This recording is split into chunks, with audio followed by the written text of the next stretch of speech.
Dear Dr. David, a few years ago, I was told I wouldn't see my 40th birthday. In 1979, you commenced your career in Toronto as a cardiovascular surgeon. The same year, I was admitted to the Hospital for Sick Children in the same city and diagnosed with an undifferentiated sarcoma, a rapidly growing and rare tumor in children.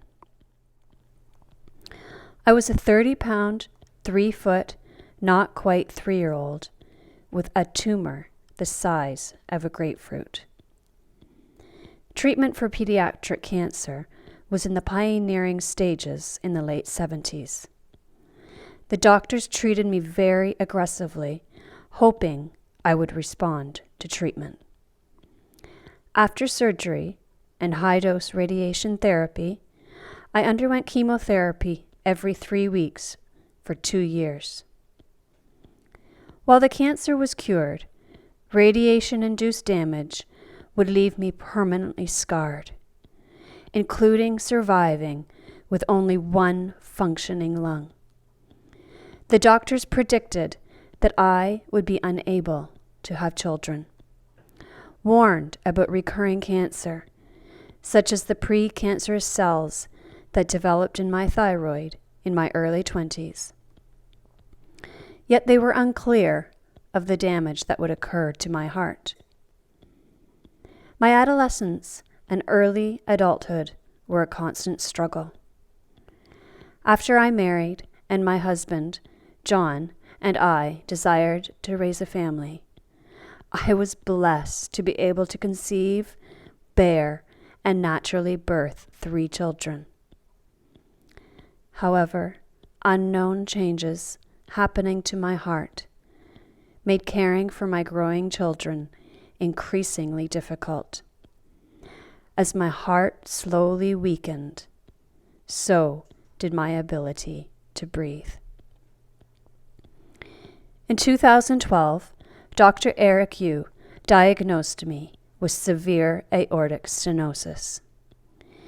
Due to the narrowing of my aortic valve, blood could not flow properly from my heart into the aorta and onward to the rest of my body. 2 years later, after regularly and carefully watching my heart, Dr. Yu advised me to stop all strenuous activity. He told me my heart could no longer handle it.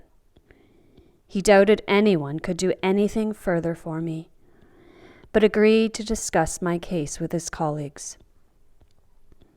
Reality was grim, the end seemingly near, but I never lost hope. I believed with all my heart, trusting that God, who formed my heart and ultimately holds it in his hands, would fulfill his purpose for all of my days. Then, a providential phone call from your office would ultimately give me another option. You were determined that you could help. I was not going to be an easy patient, even for one of the most talented, brilliant, creative, and innovative heart surgeons in the world. But I went online and read about the David procedure, the heart procedure named after you. I felt very privileged and humbled to be in your care. You were certain you could replace my aortic valve, and if you did, I would live. But if you didn't, I would have, at the most, 2 years longer to live. You reminded me there would be significant risks because of my 30% lung capacity, and there would be a hard recovery. I asked you, if I was your daughter, what would you do? Would you go ahead with such a risky recovery? Yes, you submitted. You would. John and I agreed we would proceed with this high-risk surgery, and I confess to you of the countless people not only praying for me, but also for you. You explained to us that when you broke apart my sternum, you could not have anticipated how dreadful my heart really was, buried under clay-like tissue and altogether in the wrong position. You answered my endless questions that I scrawled on scrap paper because I had no voice, and you drew diagrams on the old clipboard I somehow acquired of how you carved out eggshell-shattered parts of my heart and replaced it with healthier arteries. My arteries were so terribly calcified from the radiation treatment 35 years ago that my heart could have and would stop at any time within the coming year had we not gone ahead with surgery.